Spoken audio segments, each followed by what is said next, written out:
My grandmother used to say, hope for the best and work for it. So it wasn't just optimism, as incredibly important as that is and as undervalued as it sometimes is, but also that you had to put some elbow grease into it. Welcome back to 30 Years in 30 Minutes. I'm your host, Michael Oved. Terrence Gable is our producer, and we've got a great episode for you today. With that, it is my pleasure to introduce to you today's guest. Deval Patrick is an American politician, businessman, and former civil rights lawyer who served as the 71st governor of Massachusetts from 2007 to 2015. Before then, he served as the United States Assistant Attorney General for the Civil Rights Division under President Bill Clinton. Governor Patrick previously served as the general counsel for both the Coca-Cola companies and Texaco. He's the founding partner of the Bain Capital Double Impact Fund, and he's the chairman of the board for Our Generation Speaks. He's currently the co-director of the Center for Public Leadership, and he's a professor of the practice of public leadership at the Harvard Kennedy School. Joining me in speaking with Governor Patrick today is our producer, Terrence. So with that, Governor, thank you so much for joining us today.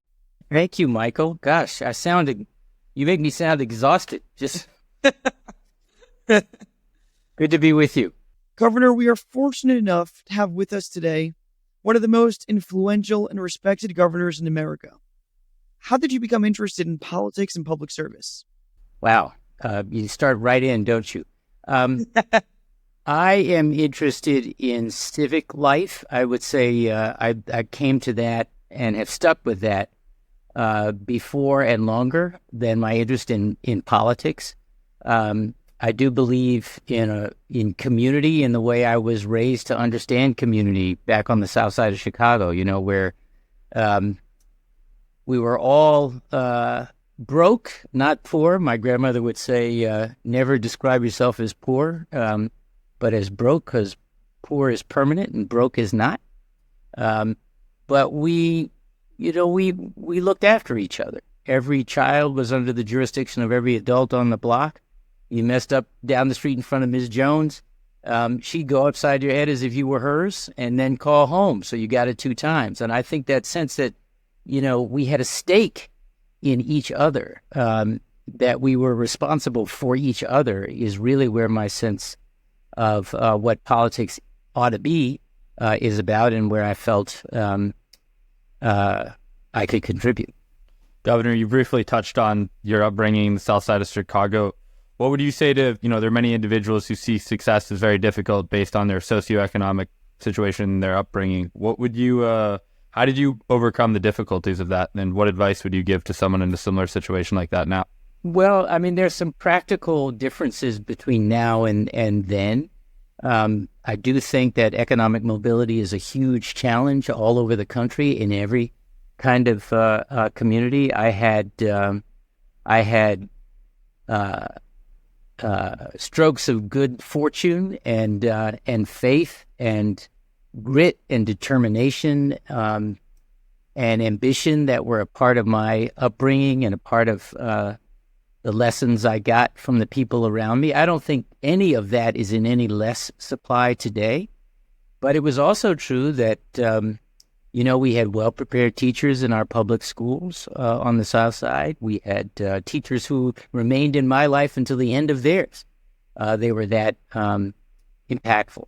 We had housing we could afford. We had public transportation that we could rely on to get to a job and home again, and an economy that was expanding out to make a place like me when I was ready, and not just up to the well-connected. So I do think there are practical circumstances that have changed. But one thing that has to remain the same, Terrence, is that there's some faith in each other that we have to have in ourselves, and in a system that, as imperfect as it is, can be reshaped by collective action to make it more so, and to make economic mobility and the American dream possible. So I think if there was an advantage I had, it was not to get so I confused cynicism with sophistication. As I was more exposed, I didn't get turned off by the barriers that I saw, but instead, more I hope smarter about overcoming them. Is there a mindset that you had while you were growing up that allowed you to truly reach for the stars and aim that high? Yeah, I would say, Michael, my grandmother used to say, hope for the best and work for it. So it wasn't just optimism, as incredibly important as that is and as undervalued as it sometimes is, but also that you had to put some elbow grease into it. Not everything I was reaching for I achieved. The thing I've always wanted to be is an architect. I still want to be an architect, maybe one day, but I haven't been able to do that. I wasn't thinking then that I might one day like to run for public office. I just wanted to make a better way for myself and my family. I think like most people do in every community, right? It's part of the American promise. And I was coming up at a time where there was real work happening in civic life and in the business world to make that American promise more of a reality for more Americans. So I was really fortunate in that way too. Going back to something you said before, you touched on the American dream and the idea that working hard is the key to success. Do you think that still holds true today? And other than hard work, do you think that there's any other facets and aspects to being able to attain economic mobility? I really do believe there is more to it than hard work and high hopes. And I've always, everybody needs help, right? You need, as was the case in my case, you need other people who care about you and look out for you and who help and guide and cue you in. You need people who translate when you get in a new situation, who help you decode the conversation and the experiences that others have. I think, frankly, if you think of government the way I do, as Barney Frank used to describe it, as the name we give to the things we choose to do together, you need government to do its role. And by that, I do not mean that people want government. I've never met anybody who wanted government to solve every problem in everybody's life, but to do its part to help us help ourselves. That's what I meant when I made the reference earlier to great teachers prepared, even in our poor schools, well prepared and supported in our schools. We had public transportation you could count on. We had affordable housing and enough of it, actually all around the city once we got past segregation. And we had an economy that was growing out, not just up. It was a different way of economic growth. And it was driven not entirely, but in part by industrial policy, which was different at the time. So I do think that there are ways in which government policy and private sector collaboration and personal grit and determination all combine to make the American dream possible. And I think it is worth fighting for and worth trying to restore, because I think the same economic uncertainty and social isolation and despair that we often understand is associated with urban communities that are poor is exactly what folks in rural communities and working white communities are feeling today, and that some of the responses to that that are needed are common across all kinds of differences. Was there one specific moment where you really got drawn to politics? One thing that maybe you saw in the news that made you really want to get involved in that? Terrence, I get asked that question all the time, and I hate it. Because I don't really have there wasn't a one thing. There were moments where that accumulated, and maybe culminating in the what was it, 2004 presidential race between George Bush and John Kerry, where it felt to me like John Kerry, whom I respect a great deal and I like personally, was playing not to lose. meaning what I wanted is an ambitious agenda, and I wanted leaders who challenged us as citizens to be ambitious and who were willing to say what they actually believed, to be motivated. Not that our convictions should be so wooden that you can't learn a better way, a better idea, right? No one party, no one person has a corner on all the best ideas. But the notion of trying to say just a little bit over here and something else over there so nobody's aroused, that you're just trying to parse so much because, you might say something somebody doesn't like. That's a kind of a politics that to me feels dispiriting. And I don't think the alternative, which is, kind of my way or the highway and a total lack of decorum is what I'm talking about. It's just being willing to lose, actually having a reason for wanting to do the job, not just have it. And because I had been hungry for that kind of leadership, I wondered whether anybody else might be as well. And so I thought, I'm going to go give it a try. Governor, a lot of, it's very common for people to believe they see our elected officials, giving speeches out on the campaign trails, raising money, preparing, doing a lot of front-facing work. But it's not as common for, to see politicians doing the groundwork. Can you kind of speak to what groundwork you had to do in your career to be as successful as you were? Well, I think the first thing for me, whether it was in politics or business, was humility. Right? It's listening. Senior executive in business, a senior executive in government, you can't get anything done without the so-called middle management, folks who actually know how the thing works, where the opportunities lie, where the weaknesses are, what the things they have to do that they've always been doing that are not very meaningful that you could take off their plate to make room for the new things. So a lot of it is listening. I think related to that is a sort of a spirit of innovation, meaning a calculated risk taking. It's true of many great companies and institutions I've been affiliated with that they reach a stage where they're so careful about protecting the brand that they lose sight of the calculated risk-taking that created the brand in the first place. And I think there is a kind of a raising your tolerance for failure at some level that enables you to try new things, try new jobs, try new ways of doing the old job. And I'll say, Terrence, that I think I got some of that spirit, maybe most of it, from an experience I had after I graduated from college, when I traveled and lived in Africa on a traveling fellowship. I'd never traveled outside the United States before.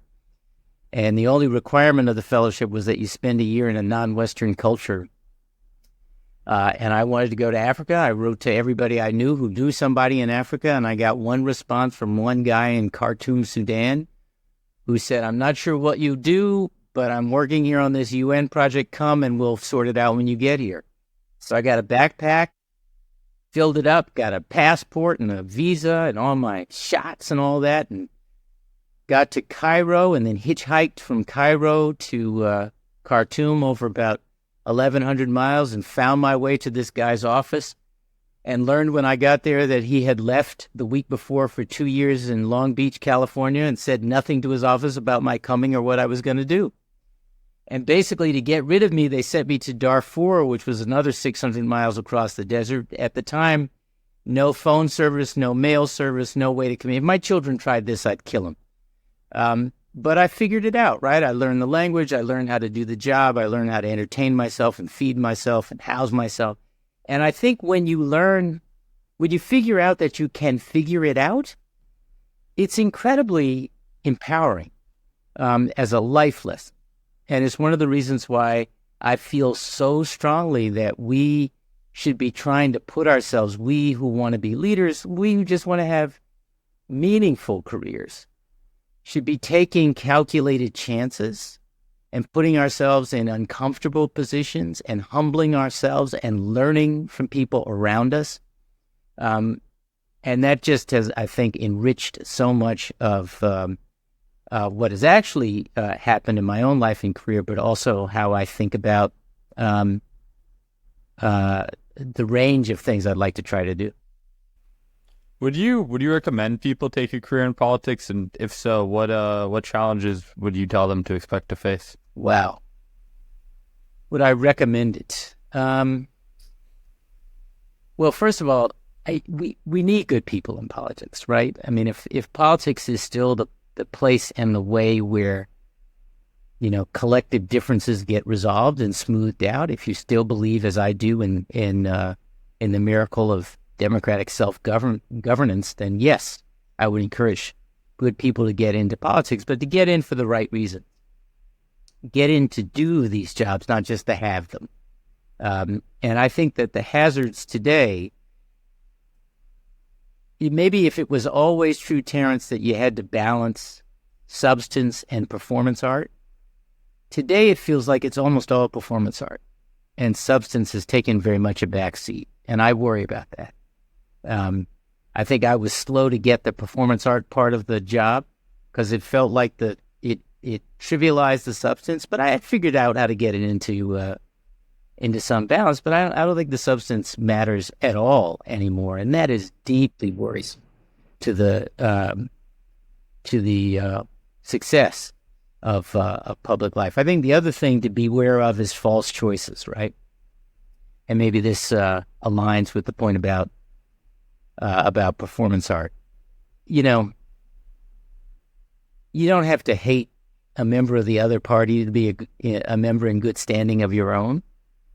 You don't have to hate private industry to believe and advocate for social justice. You don't have to crash the economy to build an alternative energy future. You don't have to hate cops to believe Black Lives Matter. There are all these false choices that get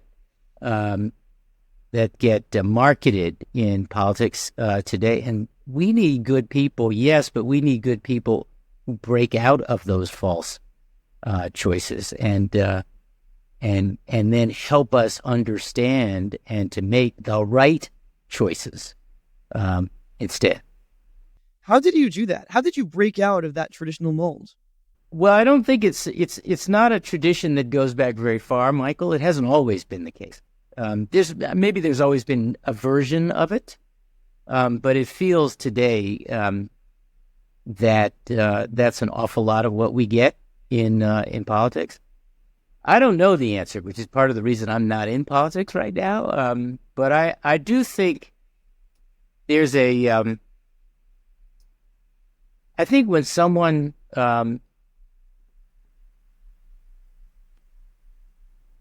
presents themselves with with rhetoric that is more than sound bites, maybe not as wordy as me right now, but that doesn't dumb everything down. The American people surprise us every time, right? They know when you're faking. They know when you're evading. They know when you're saying something you don't actually mean. They know. So bring some authenticity. Say what you mean. If you don't know, say you don't know and ask to be taught. You're right. I've had that experience so many times, and I have learned so much from people who got it and said, look, we're not asking you to be an expert here. We're just asking you to be a responsible servant of us. Let us teach you what we think you need to know to do a better job. And I'd like for that to be less rare, but because it's so rare, Michael, I do think it still breaks through. Now, just to go back to something you said before, when you spoke about the challenges inherent to politics, how can you best prepare for that? And there's many people listening to this podcast who wonder what they can best do to prepare them to be governor. So what can they do? Well, it's a tough question for me to answer because it's not like I was doing a whole lot of stuff intentionally to prepare for the career as for my time in office. Running for governor is the first thing I'd ever run for. But I believe in this notion Michael, of the servant leader. And I think there are all kinds of ways to serve. There are ways of paying attention to easing someone else's burden, whether that's in a social and economic justice sort of way, or just how you help a teammate, on your investment team. There are ways in which service is not just a thing you do, it's who you become.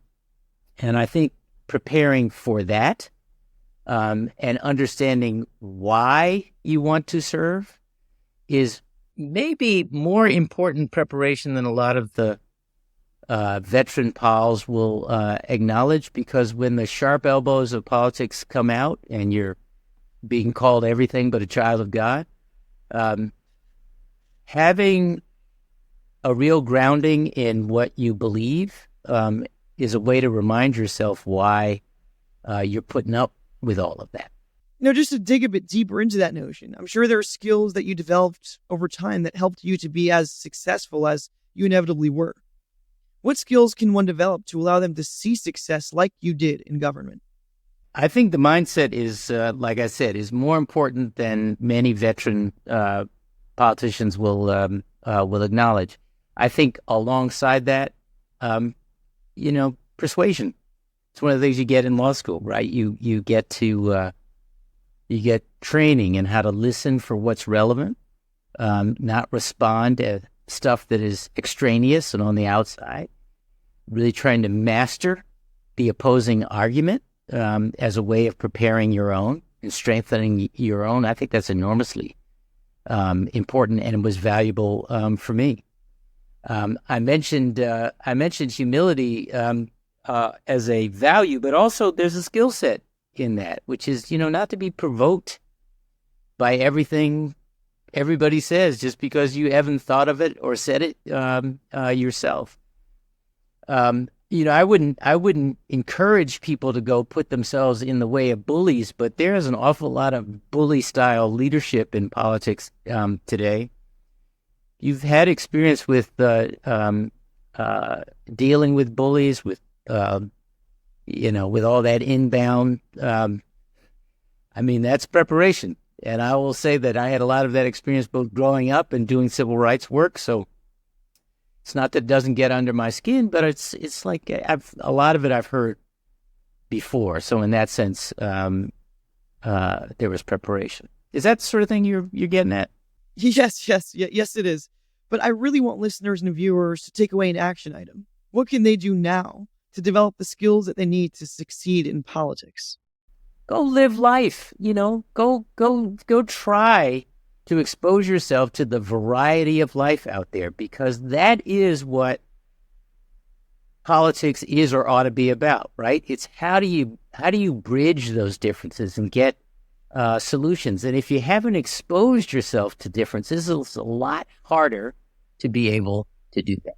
Governor, you've been in leadership positions, all throughout your career. What do you think are the most important qualities of a great leader? I wish it were true that I've been in leadership positions, but thank you for what I think is the compliment.